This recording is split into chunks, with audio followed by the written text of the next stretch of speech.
dossier de Dubaï porte-à-porte est dégoûtant et scandaleux. Ça, et je suis la page du révérend Camille Makosso. Le dossier de Dubaï est scandaleux pour le continent africain. Un réseau très secret où certains ont déjà perdu la vie et certains portent disparu jusqu'à ce jour. On se souvient de cette Ougandaise qui s'est jetée du 8e état. Au Côte d'Ivoire, on note 57 filles identifiées dans cette affaire de Dubaï, dont 5 influenceuses. Ne me demandez pas de donner les noms. Moi-même, je m'apprêtais à poser la question. Non, moi je parle pas des noms. Il y a 7 Miss qui ont été identifiées. Ça fait à 12. Il y a 8 artistes. Voilà. Chanteuses. Oui, 8 artistes chanteuses. Voilà. Sur les 57. Ça fait un peu trop. On a 6 web comédiennes.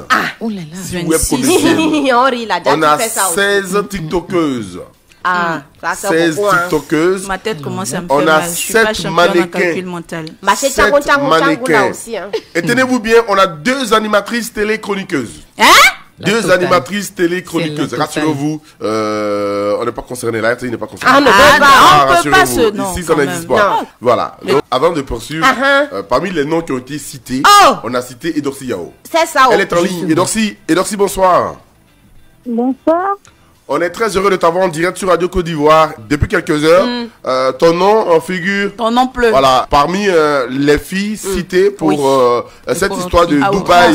Surtout avec ces dernières publications te concernant à Dubaï. Tu es dans un hôtel luxueux. Elle a su un grand, il y avait plein d'argent. C'est une vidéo qu'elle a postée sur sa page là. D'accord. Donc on a voulu avoir ta version. Là, tu es en direct sur la radio nationale. Est-ce que tu es déjà allé à Dubaï? Plusieurs fois, d'accord. C'est pour des achats. Des achats. Ça pour des week-ends, je ne sais même pas. Ou bien tu as été invité par des milliardaires. Je suis déjà allée pour des achats. Des affaires, d'accord. Je suis allée aussi pour mon anniversaire. Super. Et donc si. Alors, et on raconte que tu as été invité aussi par des milliardaires à Dubaï. Récemment. Je n'ai pas été invité par des milliardaires. Un de mes amis milliardaires m'a fait plaisir pour mon anniversaire. Ton anniversaire, c'était quand? En m'offrant, c'était en 2019, avant le Covid. La question qui revient constamment sur la langue, c'est comment Edorsi Yao se permet ce train de vie? Mais Edorsi Yao, aujourd'hui, je suis une célébrité. Célébrité, là, tu as payé pour ça? Je suis aussi artiste chanteuse. Ah, mais la chanson là. Single, hein? Calmez-vous. Edorsi. J'ai au moins 7. Edorsi, on va tirer les choses. Edorsi. Calme-toi, on va te poser les questions, nous répondre clairement, parce que c'est toute la Côte d'Ivoire qui t'écoute. Et donc si, tu dis tu es artiste. Vous parlez un peu fort, hein. Oui, nous sur la radio, on parle juste, voilà. Je dis que je suis artiste, comme si toi-même tu ne sais pas que je suis artiste. Je sais que tu es artiste, tu chantes, je confirme tu es artiste. Mais Edorsi, est-ce... Bon d'accord, Edorsi, c'est parce que tu es artiste même qu'on t'a mis en direct sur la radio Côte d'Ivoire. Edorsi, est-ce que la musique là te permet de vivre? Est-ce que tu gagnes vraiment l'argent avec la musique que toi tu fais là? Elle me permet plus même de vivre que tout. Donc, tu gagnes l'argent avec ta chanson là. On m'invitait pour ma célébrité, on me donnait un cachet. Mais quand je chante là, mes cachets ont augmenté. Tes cachets tout Mes cachets ont augmenté. Tes cachets tout autour de combien? Que j'ai exposé là, ce n'est pas pour mes prestations, je l'ai dit. D'accord. Et donc si... C'est pas pour les prestations, pour les prestations. Comme invite pour le contour de 10 000 $, chacun se vend comme il veut. Si toi, tu es artiste chanteuse, on t'appelle, que tu t'es vendu à 1 million, 100 000, ça c'est ton problème. Moi, si on doit me dépasser, c'est pas minimum de 5 millions. Mais, et donc si... minimum 5 millions. Chacun se vend à sa juste. Justement, alors, à propos de chacun se vend, tes détracteurs disent que tu mets en avant cette histoire de tu es artiste chanteuse et que non à la vérité tu et voilà aussi masseuse. Tu es une masseuse et que tu vis de la prostitution.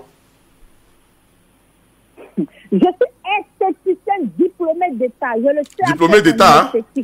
Dans quelle école? Depuis que j'ai commencé à exceller à cause de mes voyages, je n'ai plus le temps de faire les massages ni l'esthétique, mais très bientôt... Tu as eu ton diplôme où? Tu as parlé de diplômé d'État. Tu as eu ton diplôme où? Quand je suis une prostituée, là, je suis désolée. Moi, je connais des gens multimilliardaires qui sont capables de me donner l'argent sans avoir couché avec moi. C'est ce qu'on appelle la grâce. Ah, d'accord. Actuellement, c'est mon moment de manger. Et donc si? C'est mon moment. Il y a des gens qui vont me donner, moi je dis, et donc là, elle a un bon cœur.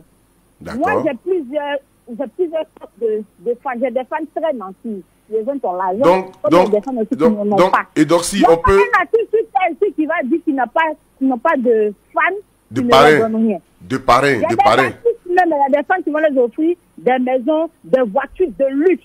Donc, c'est pas pour moi les miettes de 50 000 $, de 20 $, là, qui vont faire, qui vont me dire que moi, je me prostitue. Moi, j'ai pas besoin de me prostituer pour avoir de l'argent. Si la prostitution, les propositions descendent à jamais, toujours. Mais je n'ai jamais accepté au nom de tout ce que j'ai dans ma vie. Et donc, si tu confirmes sur la Côte d'Ivoire que tu ne t'es jamais lancé dans une affaire de prostitution, que ce soit à Sini ou à Dubaï? Jamais. En tout cas, pour le moment, tu n'as pas encore fait. D'accord. Donc, l'argent que tu as eu là, tu as pu t'acheter une maison avec au moins? Et donc, si tu as pu t'acheter une maison avec? Je me suis acheté un grand terrain. On m'a offert aussi des terrains. Moi, on t'offre tout décidément. Ma maison. C'est la grâce. C'est le plus important pour moi en ce moment. Et on t'a aussi offert donc une voiture de luxe? Des voitures, j'ai mon anniversaire en 2020 là. D'accord. Elodie, la prochaine fois que tu iras à Dubaï, c'est quand? Ben, je sais pas. Donc, le mois prochain, c'est mon anniversaire. Je vais voir si je vais aller à Dubaï. Parce que j'aime beaucoup Dubaï. Dubaï est très beau. Et donc, si ton anniversaire, c'est tous les mois? Bon, je comprends plus. Le 14 juin. Parce que chaque 14 juin. À chaque 14 juin, donc une fois dans l'année. D'accord, d'accord. Alors, et donc, si on est pratiquement à la fin de notre entretien, qu'est-ce que tu as envie de dire aux Ivoiriens? Ce que je peux dire aux Ivoiriens, je suis découragée d'eux. Ils ne m'ont pas respecté. Ah bon? Mes frères Ivoiriens ne m'ont pas considéré. Parce qu'ils avaient moins de considération pour moi, ils n'allaient pas me rabaisser autant. C'est pas parce que moi j'expose mon argent, c'est mon argent, je fais de mon argent ce que je veux. C'est pas parce que j'expose mon argent qu'ils vont se permettre aujourd'hui de me dire que parce que moi je vais à Dubaï, moi je vais me prostituer, ou bien je vais faire des trucs quoi supporter. Au nom de tout ce que je fais dans ma vie, je ne savais même pas qu'on pouvait déféquer dans la bouche de quelqu'un. Moi je ne savais pas, j'ai fait un calcul de qu'est-ce qui se passe à Dubaï. Tu n'as jamais fait ça, hein? On va te dire que moi c'est ce que je fais. Donc je suis très déçu des Ivoiriens. Je ne vais pas le passer. Dessus les Ivoiriens, mes frères Ivoiriens et sœurs ne m'ont pas respecté. Depuis avant que je me connais, ils sont en train de faire des vidéos contre moi. Ce que je peux dire aux Ivoiriens, je suis très découragée d'eux. Ils ne m'ont pas considéré, ils n'ont aucun respect pour moi. D'accord. Donc, en un mot, tu es en train de dire aux Ivoiriens que tu ne te reconnais pas dans tout ce qui se raconte sur les réseaux sociaux. Je ne me reconnais pas et puis il m'a cru. Non, et donc si calme-toi. Ça, c'est les réseaux sociaux. Sinon, comme nous sommes sur la radio nationale, il y a une façon de parler. Donc, tu es en train de dire aux Ivoiriens que tu ne te reconnais pas, dans ce qui se raconte. Les Ivoiriens ne me considèrent pas. Non, il faut laisser considérer. C'est parce qu'on te considère que tu es en direct sur la Côte d'Ivoire. Les Ivoiriens te considèrent. Je vois toutes les vidéos, je n'ai pas vu une seule personne me défendre. Donc si on n'a jamais déféqué dans ta bouche à Dubaï, c'est ça? Pardon? On n'a jamais déféqué dans ta bouche à Dubaï, tu n'es pas dans ça? On va déféquer dans ma bouche, pourquoi? Ah non, ne me pose pas la question, c'est moi qui pose question ici. Je n'ai jamais fait cela. D'accord. Je ne savais même pas que ça existait. Ah d'accord. Je ne savais même pas que ça existait, non pas apprendre à me respecter. Bon. Radio Côte d'Ivoire, Abidjan, 88.fm.